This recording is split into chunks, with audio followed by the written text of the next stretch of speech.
여러분 안녕하세요. 수정이고 싶어요에 오신 것을 환영합니다. 수정이고 싶어요는 입시 전형별로 특징을 정리하고 패널들의 이야기도 들어보며 입시에 대한 모든 것들을 이야기해보는 방송인데요. 오늘 다룰 전형은 바로 학생부 교과 전형입니다. 그럼 오늘의 패널들을 만나러 가볼까요? 안녕하세요. 저는 성신여자대학교 국어국문학과의 학생부 종합전형으로 들어온 이하라입니다. 안녕하세요. 저는 2019학년도 성신여자대학교 법학과의 학생부 종합전형으로 입학한 이연지입니다. 오늘은 학생부 종합전형이 아니라 학생부 교과 전형에 대해 소개하는 시간인데 왜 다른 전형으로 입학한 패널들이 나오셨나요? 사실 입시를 준비할 때 한 가지 전형만 준비하는 경우도 있지만 교과와 종합전형 모두를 준비하는 경우도 있잖아요. 그래서 오늘은 저희가 준비한 학생부 교과 전형에 대한 모든 것들을 이야기해보려 합니다. 네, 저희가 진짜 자세하게 알려드릴 테니까 학생부 교과 전형으로 입학하고 싶은 예비 수정이들은 저희를 전적으로 믿으셔야 합니다. 그럼 지금부터는 현주국어과 아라국어를 전적으로 믿어야겠네요. 그럼 먼저 우리 학교인 성신여자대학교의 2020년 학생부 교과 전형의 종류에 대해 소개해주세요. 네, 학생부 교과 전형에는 교과우수자 전형과 농어촌 학생 전형을 포함해 총 5가지 전형이 있는데요. 학생부 교과 전형 안에도 생각보다 다양한 종류의 전형이 있어서 굉장히 신기합니다. 그렇다면 먼저 학생부 교과 전형 중 교과 우수자 전형에 대해서 설명해 주시겠어요? 네, 학생부 교과 전형은 학생부 종합 전형처럼 따로 단계가 정해지지 않았고 내신으로만 100% 평가하는 전형입니다. 종합전형을 준비했던 저로서는 이제 내신에만 몰두해도 된다는 점이 굉장히 부러웠는데요. 하지만 계속 내신 관리를 꾸준히 해야 했다는 점에서 조금 힘이 많이 들 것 같습니다. 맞아요. 내신 관리에 많은 노력이 필요할 것 같네요. 이번 2020학년도 성신여자대학교 교과우수자 전형의 모집 인원은 총 274명인데요.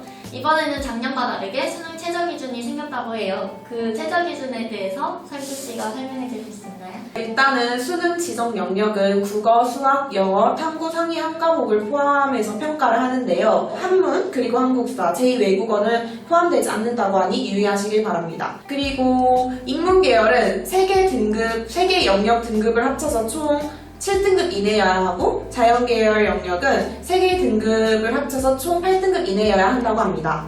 네, 정리하자면 교과 우수자 전형은 면접이 존재하지 않지만 최저 학력 기준이 있기 때문에 그만큼 내신도 수능도 공부를 더 열심히 해야 한다고 할 수 있겠네요. 네, 맞습니다. 그렇다면 이번엔 교과 우수자 전형의 전형 요소별 반영 비율에 대해서 소개해 주세요. 우선 전형 요소에 따라서 합산을 하기 때문에 학교 생활 기록부를 100%봅니다.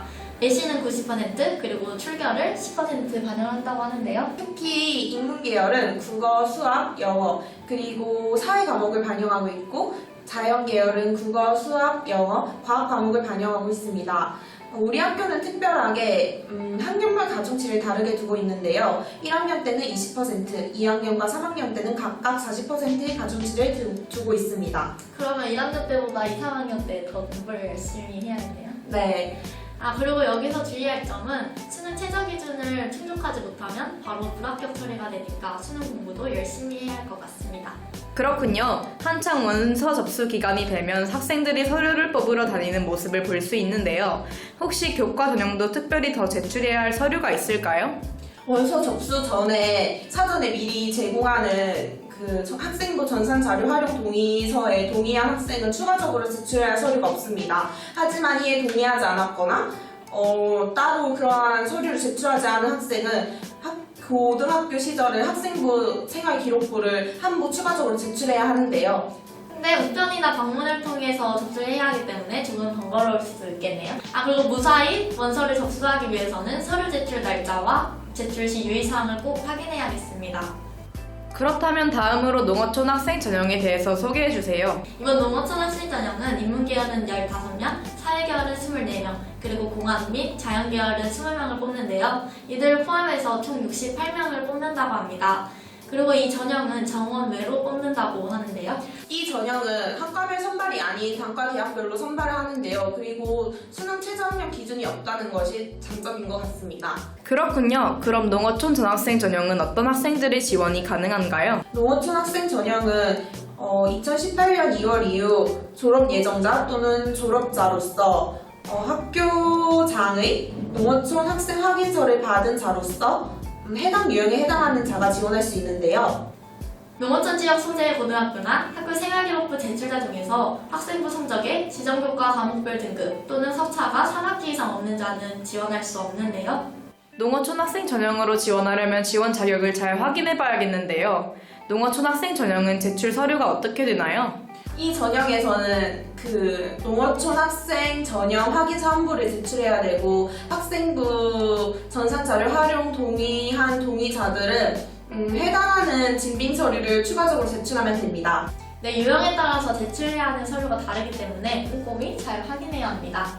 지금까지 학생부 교과 전형의 교과 우수자 전형과 농어촌 학생 전형에 대해서 알아봤는데요. 학생부 교과 전형 중 앞에서 알아봤던 두 개의 전형 외에 전형에 대해서도 간략하게 설명해 주시겠어요? 네, 먼저 특성화 고교 출신자 전형은 총 30명을 뽑는다는 특징이 있고 수능 최저 학력 기준은 없습니다. 또 이 전형에 지원을 하려면 특성화 고교 출신자 전형 확인 사항부를 제출해야 하는데요. 특성화교육 출신자 전형과 특수교육 대상자 전형의 모집 인원은 총 6명인데요. 마찬가지로 수능 최저 기준이 없지만 학교생활 기록부를 60%를 반영합니다. 그리고 특이하게 면접도 40%가 들어간다고 합니다. 네, 또 특성화고 등을 졸업한 재직자 전형은 총 20명을 뽑는데요. 이 전형 또한 수능 최저 학력 기준이 없다는 장점이 있습니다. 네, 그럼 지금까지 2020학년도 성신여자대학교 학생부 교과 전형에 대해서 알아봤는데요. 그럼 현주고원과 아라고원이 생각한 학생부 교과 전형의 꿀팁이 있나요? 제 친구가 그 교과 전형을 준비하는 것을 봤는데요. 정말 열심히 준비하더라고요. 아무래도 교과 전형이다 보니까 내신에 집중하게 되고 아무래도 외부 활동들을 조금 안 하게 되는 모습을 보였는데 항상 열심히 예습과 복습하는 모습이 정말 대단하더라고요. 그래서 교과 전형을 준비하는데 가장 큰 꿀팁은 내신 관리를 철저히 하는 것 같습니다. 네, 현주 씨 말처럼 학생부 교과 전형은 내신 관리가 정말 중요한 것 같은데요. 하지만 수능 최저 기준도 있기 때문에 수능 공부도 틈틈이 열심히 해서 수능 때 좋은 컨디션을 발휘하는 게 좋을 것 같습니다. 그럼 저희 SEBS는 더 유익한 방송으로 여러분을 찾아오겠습니다. 안녕! 열공하는 수험생 여러분들 응원합니다.